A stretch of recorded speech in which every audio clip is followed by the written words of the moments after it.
এদিকে লেবাননে ইসরায়েলি হামলায় নিহত শফিকুল ইসলাম ও নাহিদুল ইসলামের গ্রামের বাড়ি সাতক্ষীরায় চলছে আহাজারি।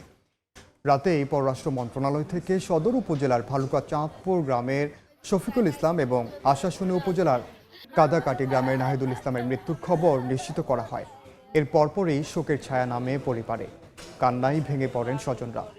দেশে লাশ ফিরিয়ে আনার দাবি স্বজনদের। পরিবারের সচ্ছলতা ফেরাতে শফিকুল ও নাহিদুল দুজনেই পাড়ি জমিয়েছিলেন লেবাননে। সোমবার দুপুরে ইসরায়েলের ড্রোন হামলায় নিহত হন তারা।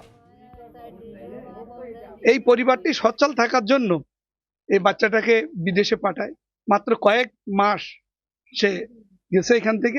ওরা যে 10 জন ছিল, সবার ফোন বন্ধ, সবার যোগাযোগ বন্ধ, নাম্বারে লাইনে দিতেছে নেই। আবার রাস্তা পেটাই দেবেন সরকারের মাধ্যমে, এই আমার কাছে অনুরোধ। সরকারিভাবে যদি কোনো রকম অনুদান বা লেট বডিটা আনার ব্যবস্থা হয় তাহলে খুব ভালো হয় ইনশাল্লাহ।